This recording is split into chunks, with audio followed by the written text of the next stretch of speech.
chunya dutote arangi akwai jale dwaro ni otimre.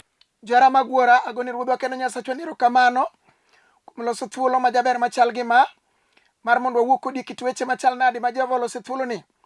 An mawuoyo kodi nyinga Pastor Gorongaro Isaiah, awuok e kanisa mar Bahati Ministries Israel lere piny Kayole. To kapok wacho wach moro amora jara magwara, wadhi kulo wa piny mondo wami Nyasaye polo kod piny duong'. Jehova mar polo gi piny ber manade Adonai. Ebeneza Jehova Shalom chunya odendi. Yawewe mondo wating' nyingi malo kawuono ratego. Mondo yalo weche ni kakinde pod nitie rudhe lela. To mara kuom Yesu amen. Jara magwara, jodala magena adhi wuoyo kodi ndiko mawuok e Johana 5. Muma mawuok e Johana 5. Adhi wuoyo e chang e dho yawo kata kwamo. Kwamo tiende ni leo. Ji osedhi to ng'ato dong'. Ji penjore to ng'ane cha dong' ne wan go to leo kure okwamo kanye. Ang'o momake, ang'o motime. We asom gimondiki e muma maler mar Jehova asomo. Thuon wach. Yesu ochango ng'ato Bethsaida e dho yawo. Somo yie. Bang' mano Yesu nodhi Jerusalem nikech nitimo sap jo-Yahudi moro kuno. E Jerusalem kuno e bath rangach miluongo ni Ranga Rombe. Nitie yawo moro miluongo gi dho jo-Yahudi ni Bethsaida. Yawo no ne nigi agolni 5. Ji mang'eny matuo kaka muofni gi rang'onde kod pudhe ne ninde agolni go.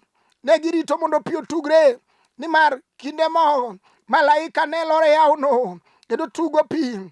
To bang' tugruok pi kamano ng'at matuo mokwongo donjo e pi ne chango kuom tuo moro amora ma en go. To ng'at moro ne ni kanyo mano osebedo matuo kuom higni 38. Yesu nonene mane kama dwa lero. Wuoyo leo e dho yawo higa 38. To mumba to kona ni Yesu ja Nazareth oloro dhi Jerusalem. Itimo sawo kuro. Sawo tiende ni gik manoyang' ne nitie. Moko notimo boche. Jok moko ne miel. Gima kiani ne gimiel ang'o. Samoro nobag budho maduong'. Jomoko ne wacho ni kawuono budho ni wawinjo ni Yesu ema dhiye. Ang' wanadhi anene. Japuonj olor Jerusalem. Itimo sawo. To sawo kama itime sawo no. E dho Ranga Rombe. E dala marang'ongo motimo sitima. Mano ochiel moket nyaka terazo. Ne odhi oket nyaka watchmen madongo nyaka dho gate. Kanye ma wuoyi okwame. Olewe kod ndulme ogore piny. Kanye ma nyako kwame. Ma kata dala gi nondik watchman. Kanye ma nyako kwame. Kata nodak e gorofa marang'ongo. Kanye mo kwame. Kawuono wakelo chier mar choke. Yesu ja Nazareth. Omuga limo ng'amo leo. E dho yawo higa 38. Higa 10 kalo. 20 kalo. 30 kalo. Chopo chako medi 8. Oleo kata chieng' goye. Koth bende goye, lot bende chame, nyedene makoro kwanre, odong' kende nyamasi, ng'ama nyalo rese onge, kare nitie jaresi jomo kwamo. Yesu oparo, yibuor donjo Jerusalem, kawuono ni kawuoyo kodi. Nitie ng'ama kwamo, nitie ng'ama leo, nitie ng'ama geno koro rumone, nitie ng'ama wacho ni to nachak gi kure natiek gi kanye, nitie mama moro maywak kawuono, nyithinda na puonjo. Kawuono ye aneno gi ka giriede nyim dhoda ka. Gilokore liel dilo. Kawuono ni nyaka nyiga. Mana ageno ni chieng' moro. Nacham dhogi kapod angima. Kapo ni gidhi gitedo to gichako giduogo. Giwena nyikwayo adonge dala ka. Mano iluongo ni kwamo. Dala oleo dala ni anete. Dala ni kwamo. Dala ni nyororo. Joma otiklo gi nyim dharangach. Gineno mana kwamo mar dala. Samoro gineno kwamo mar tije ng'ato. Mano leo igni mang'eny. Makini nene samoro ne duka marang'ongo. Ma ji ne were. Kawuono dong' kod omo moro achiel e bath kona. Gi bulu bando bore kona machielo. Kod yueche kende. Gi gimi tengo godo nyaka lwang'ni. Kawuono wakelo Yesu ma jaduok geno kama geno norume. Oromo kod wuoyi moselawo higa 38.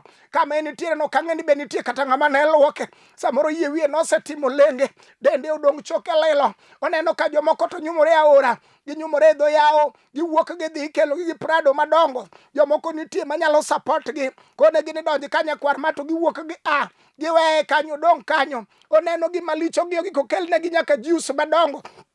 Amoro kelne gi nyaka nyuka. En pod odong' mana kanyo.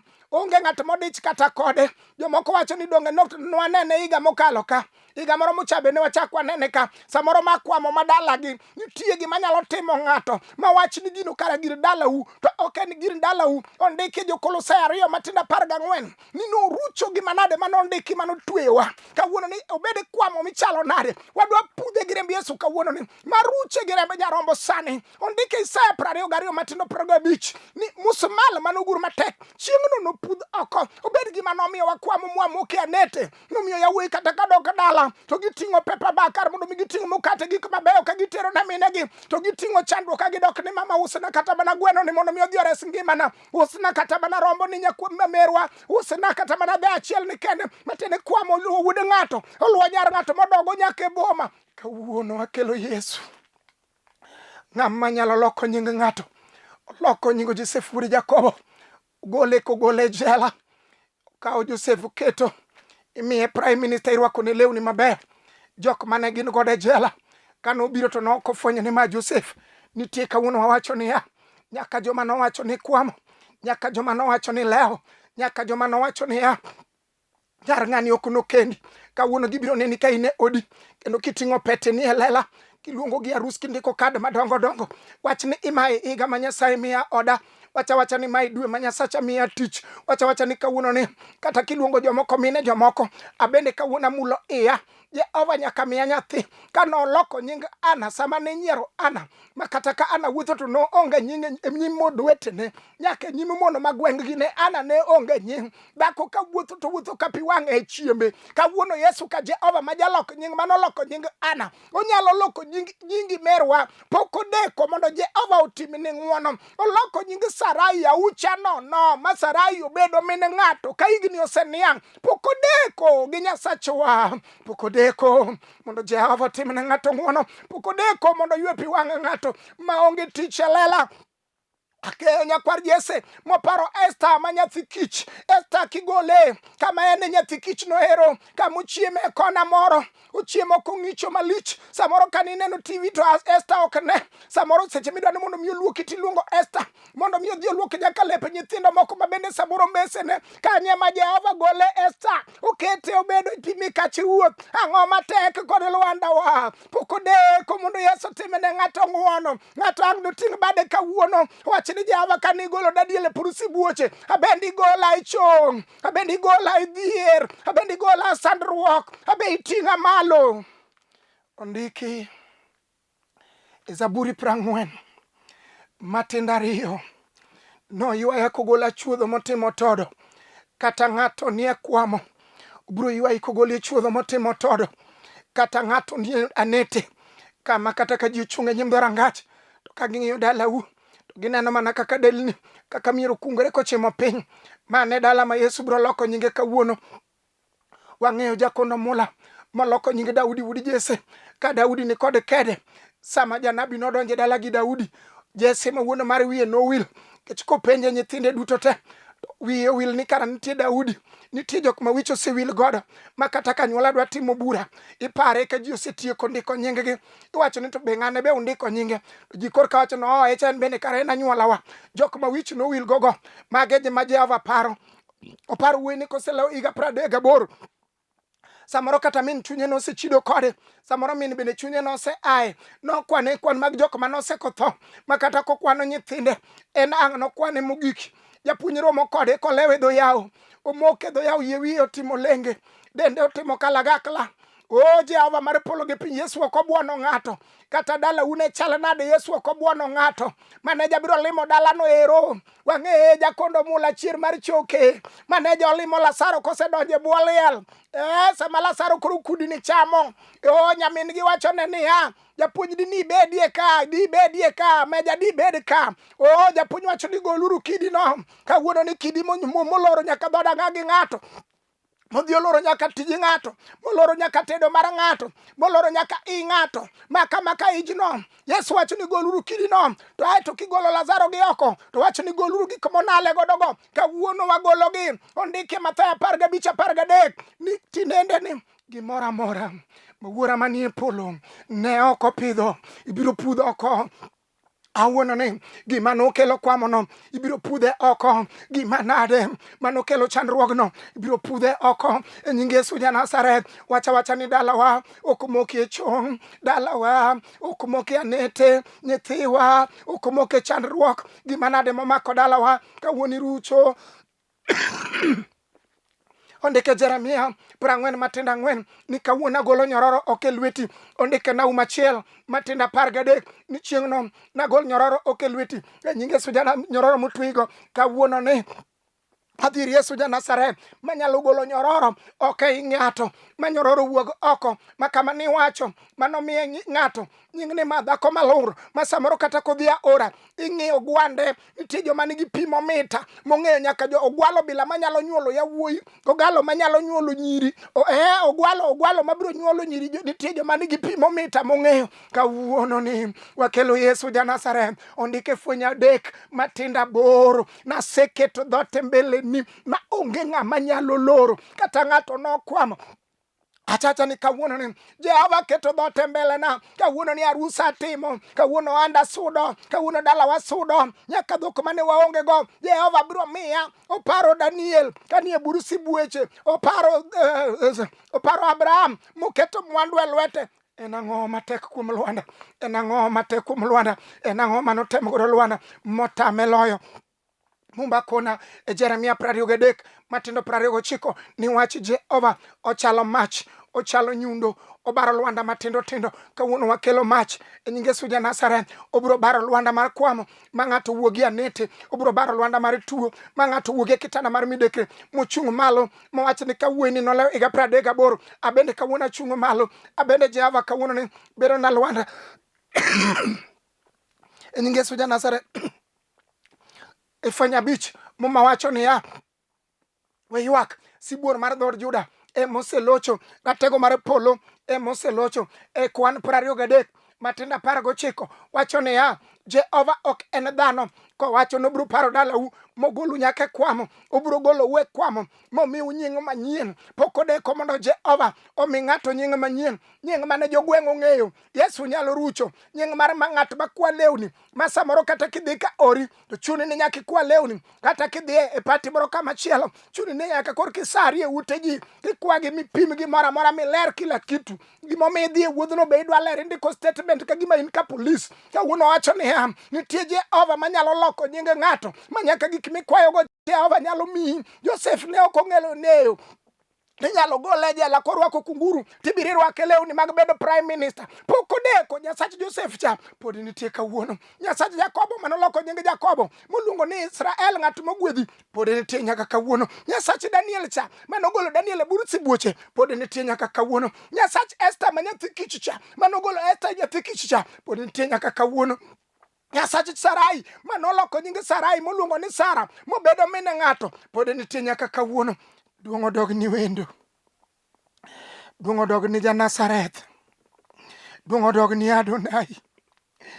Mumba kona Ngeche 30 matindo 30 ni Yesu mwaluongo nyingene mokwongo en sibuor, onge le mora mora maromo kode. Bed ni leno ni gweng'u kata ni gweng'wa, onge le maromo kode. Samoro gin le moko ni gweng'u gisebuogo ji, makata ka ng'ato dhi gi mtoka koro gweng' to gibuogo. Gibede shopping center ka gigajwa ok gidwa dhi tich. Tijgi en penjo ni to motedo no to mano nyar joka ng'a? Otedo ka ng'awa modonjo no to mano wuod joka ng'a? Ang' gibiro godhiambo seche ma koro piny dwa lila ng'ich welo. Weluor wan kod Jehova Shalom. Ondike Ngeche 30 matindo 30 ka wachno titing'e lweti. No sana mwating'o nyinge kamalo ni mokwongo en sibuor. Ang' no mor matek ma gima nade gir lweny molosi ang' no tek ni kawuono nying Yesu ja-Nazareth. Ondike Isaya 54 matinda 17 ni onge gi lweny molosi mondo inyi mano inyi. Weluor kawuono Yesu mwabiro ire kawuono ni mwakelo e odini. Yesu mwakelo kamibede ni mokwongo en sibuor. Ratego kiuji audi Yesu wendo ratego ni en sibuor. Duong' odog ni nyakwar Jesse.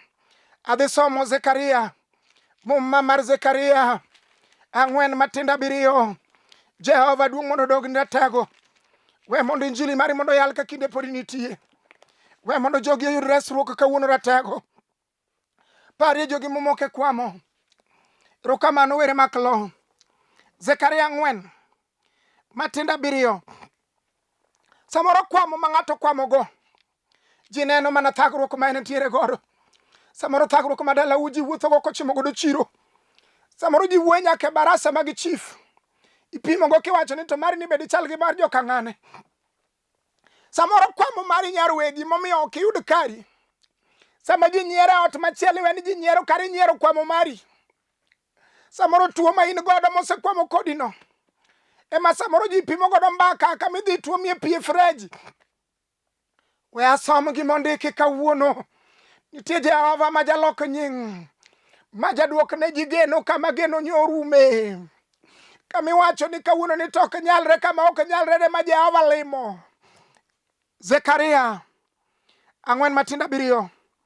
Asomo gi mondike mo Jehova. Kata dabiri ni thagruok mochomo Zerubabel dongo ka gode. Nitie thagruok marom gi gode. Gotan gima ji neno gima bor. Ji wuoye nyaka kunde maboyo nyaka taonde maboyo. Inyalo idho kata matatu to ka in mbele. Winyo ka ji go mbaka chien. Kigo mana mbaka mar dalau. Dalau mateni thagruok ma dalau no. Ongongo ji ong'e gweng' mangima.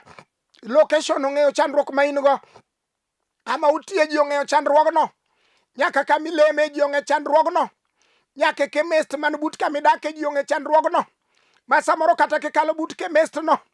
Ineno kigwili ni nyarwegi biya. Yath moro ma jakonyi ga dwe ka dwe cha wasekele. Biya ka tionge pesa ang' na oli. Ang' ni chula dwe machielo nikech ang'eni mate tarige magiri cha jaduogo niega. Kawuono wakelo sana chier mar choke komeko Yesu ratego. Manuel mateko ne chalo teko jowi. Manuel matalo sibuor. Umuga ya Yesu jatend lweny. Owacho ni no yuaya kogola chuodho motimo todo. Ondike Mika 7 Matinda 8 ni wasika. Kikugona siboi nekeche. Kata selwar kama lware ni Jehova pod biro chunga malo. Kata moke thagruok Jehova biro ting'a malo. Kata moke kwamo Nyasacha pod ngima. Kata neno kathagora gi tuo Jehova pod biro sira. Kata onge gi oda Nyasacha pod nitie. Kata dalawa nyiero Nyasaye pod ngima. Wasika kikugona siboi. Ating'o Yesu biro chunga malo kama kwameni. Zekaria 4 Matinda 7. Kata dabe ni thagruok mochomo Zerubabel dongo ka gode. To gini pie mana ka pewe. Mano Jehova mowuoyo. Kata thagruok mochimo dala uduong'. Kaka gode. Jehova biro pie mochal kaka go. Chal kaka pewe. Mano Nyasachwa mapokolo. Jehova man kod loch. Kata chandruok ni en gimi neno nyaka bucha mag chama midhiye. Kaka nyocha noneni kod law achiel dwe mokale chama. Mano bende law michakine nigo sani. Jomoko tamore kata chung' ni e kom. Matine na chaye bende osedonje. Nitie Jehova manyalo loko nying. Gima onge no ruodhwa nigo. Ondike mo manie ni duto kuom duto alfa kod omega chakruok kod giko. Tinga badi wach kawuono ni Jehova kata bed ni chandruoge na romo gi gode. Jehova pie gi mana ka pewe. Kama Jehova pie chandruok mochalo kaka pap. Tiende ni joma ne gombo ni mondo duogo ne chandruogno gibiro yudo ka chandruogno onge. Joma noneno kionge ot biro yudo ka koro in gi ot. Joma noneno kionge gi nyathi biro yudo ka koro in kod nyithindo. Joma noneno kionge kod odi biro yudo ka in gi odi kod nyithindi. Joma noneno kionge tich in total job lingo Jehova gibiro duogo to giyudo ka in e tich. Mano Jehova ma jatimo ng'wono. Ogolo ji e pidh yugi to keto chiemo kod ruodhi. Mane Jehova mwabiro talo kawuono mondo mi olosi od ng'ato, pari od ng'ato, riti od ng'ato, siri od ng'ato. Isaya 45 wacho niya. Tich mane Nyasaye omiyo Kuros. Ruoth Nyasaye wacho ni ruoth moseyiero niya. Kata ji nodagi ni ok nyal yieri. Wan kod Jehova manyalo yieri. Kama ok ni yieri no ero. Miwacho ni samoro dalau onge gima nosewuoke maber. Oandi no be kuma biro dhiye onge. Nyigi go be biro kwangni akwanga.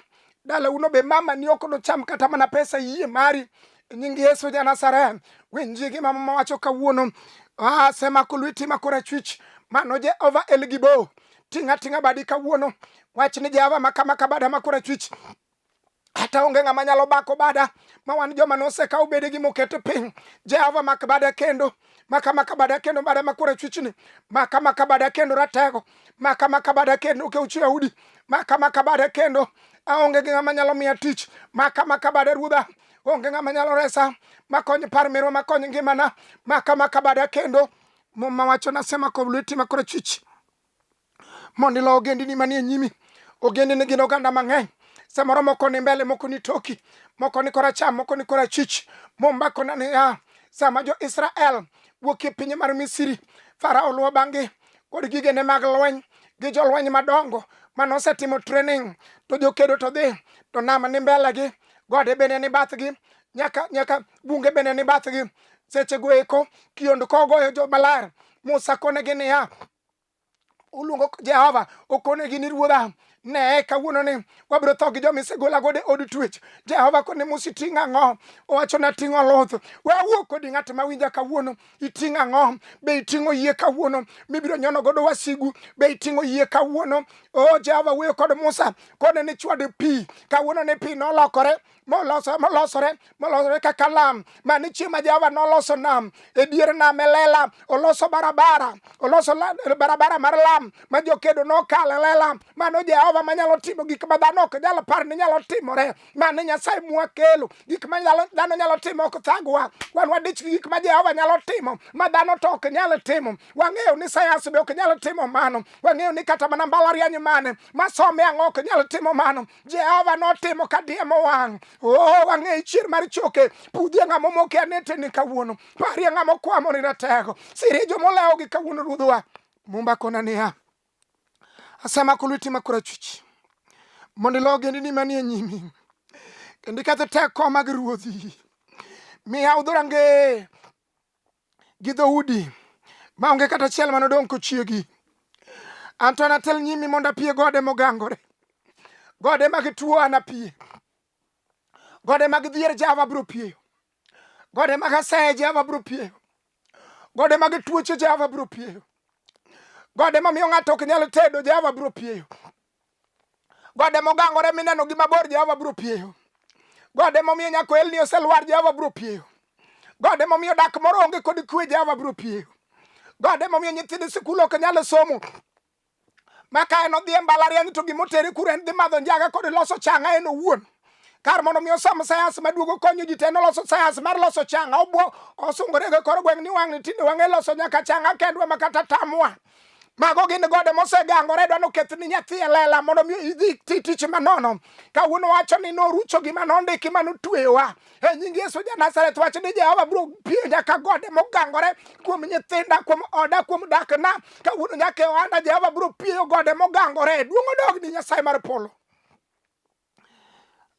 anto anatel nyimi mondo apie gode mogangore anto dhorangeye molos gi mula dhorangeye molos gi mula mago gin dhorangeye mag chuma manoketi mondo yawuot wegi kik wuogi mondo yawuot wegi mondo kik sudi mondo dala moro kik sudi samoro noluongo jok mong'eyo nyaka loso dhorangeye mag chuma masungore kor gweng' giwacho ni dhorangach mar joka ng'ane mano mwaguro gi simiti matek makidwaro ni mondo mi yud jomong'e guro ni ji dhorangeye matek wane minyalo luongowa mano giwuothogo ka gibuyo gi kor gweng' Jehova biro turo dhorangeye go e lela nying Yesu Janasareth manyaka nyiri manolornegi kanyo ero biro wuok oko matedi piny oyie odagi manyaka dhok mani wacho ni ok donjo e dalano biro donjo nyaka chango mani wacho ni ng'ato ok nochangi biro chango nyaka tich mani wacho ni ng'ato ok noyudi biro yudo nyaka nyathi mani wacho ni ng'ato ok noyudi biro yudo wadhi kodi e lamo Jehova mar polo erokamano kuom siro jogi ratego ichung' kodgi kawuono kiny ndalo kod ndalo gwethni mondo sir jomaler ruodh polo tekoni ichung' kodgi ruodh lela to mana kuom nying Yesu amen jora magwore jodalo mageno an mawuoyo kodi nyinga Pastor Goro Ongaro Isaiah awuok e kanisa mar Bati Ministries Israel Ler e piny Kayole namba na madang' yudago en 0733 79 49 10 anuoyo namba na madang' yudago en 0733 79 49 10. Namba machielo en 07 kendo 07 ae to 70 53 76 anuoyo. Namba machielo en 07 kendo 07 ae to 70 53 76. Mad Jehova ma jasir joge osiru kawuono, osiru kiny, osiru ndalo kondalo. Amen. Ating'o bada ranyisi mar sare